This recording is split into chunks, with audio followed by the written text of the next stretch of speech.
नमस्कार मेरे प्यारे साथियों, हैप्पी दिवाली। मैं डीपी आप लोगों के सामने एक नए वीडियो में हिस्ट्री ऑफ ज्योमेट्री के साथ हाजिर हूँ। आज हम चर्चा करेंगे कि अभी तक जो हम लोगों ने ज्यामिति के विकास के चरणों को देखा, आदिकाल था, उसके बाद में पूर्व मध्यकाल था, फिर मध्यकाल था, फिर उत्तर मध्यकाल था, फिर आधुनिक काल में थोड़ा बहुत देखा। अभी आगे एक एक गणितज्ञों को भी हम लोग देखते रहेंगे। तो अगर हम विचार करें तो इसमें तीन फंडामेंटल थॉट्स निकल करके आते हैं, स्कूल्स निकल करके आते हैं, आइडियाज़ निकल करके आती हैं। जिसमें जो पहला है वो है शुल्ब पीरियड। ठीक है, शुल्ब सूत्र, रज्जु गणित जिसको कहा जाता था ये। ठीक, अब हालांकि भारत में कोई ऐसा वो नहीं था, उपपत्ति या जो कहते हैं ना थ्योरम या कैसे प्रूविंग जो होती है पूरी, वो देने की कोई ज़रूरत नहीं समझी जाती थी। लेकिन पाइथागोरस ने इसकी सबसे पहले क्या दिया, थ्योरम के फॉर्म में इसको उठा करके दे दिया। ठीक है, इसकी जो है उत्पत्ति का मतलब ये हुआ कि प्रूविंग, इसकी पूरी प्रूविंग दिया कि कैसे किसके बराबर क्या होता है तो क्या हो जाता है। ठीक है, तो इस तरह से इसका उपयोग होने लगा। तो मतलब हम ये मान लें कि पाइथागोरियन जो फिलॉसफी थी, ठीक है ना, उसमें गणित दर्शन से संबंधित एक स्कूल खोला गया, मैथमेटिकल फिलॉसफी। और इसी स्कूल ने संभवतः पहली बार मैथमेटिक्स शब्द का प्रयोग भी किया था। गणित के लिए मैथमेटिक्स शब्द का प्रयोग इसी स्कूल ने किया था। ठीक है, इनके विषय में हम लोगों ने देखा था कि पाइथागोरस ने पाइथागोरियन स्कूल खोला था और ये जो है इटली के क्रोटोन नामक जगह पर खोली गई थी स्कूल। ठीक है, तो इसी स्कूल में सबसे पहले मैथमेटिक्स शब्द का प्रयोग हुआ। मैथमेटिक्स, गणित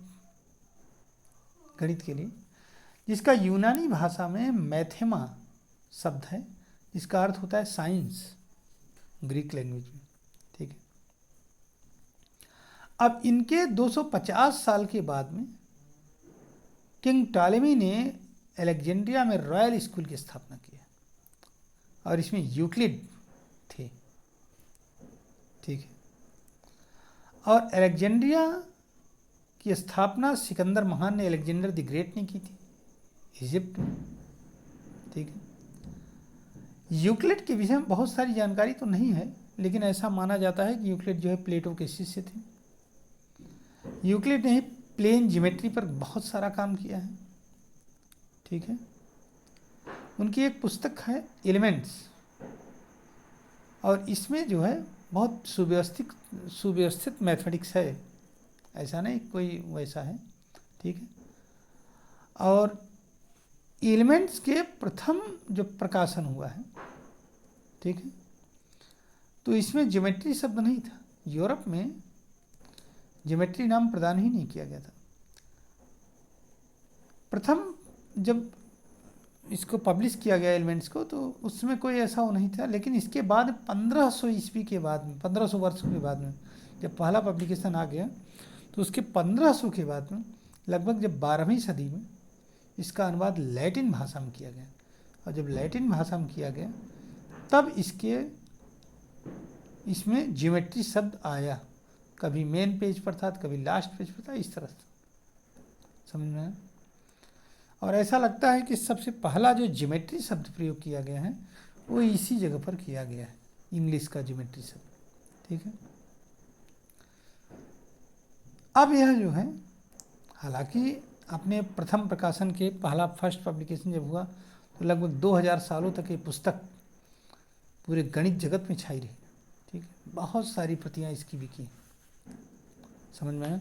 ऐसा माना जाता है कि उस समय अब तक पूरे विश्व में जितनी प्रतियां इस पुस्तक की बिकी हैं उतनी बाइबल की भी नहीं बिकी। ये हालत है। ठीक है, तो ये पूरा हिसाब किताब है इसका। आज इतने तक बताते हैं, कल फिर इस जो हम बात कर रहे थे फंडामेंटल आइडियाज़ की, तो इसी पर आगे चर्चा करेंगे क्या है। ठीक है, आज इतने पर बंद कर रहे हैं। धन्यवाद। आप लोग इस वीडियो को देखिए, अगर ज्ञानवर्धक लगे तो चैनल को सब्सक्राइब करिए, अपने मित्रों को भी भेजिए, फॉरवर्ड करिए। ठीक है, नमस्कार, हैप्पी दिवाली एक बार पुनः।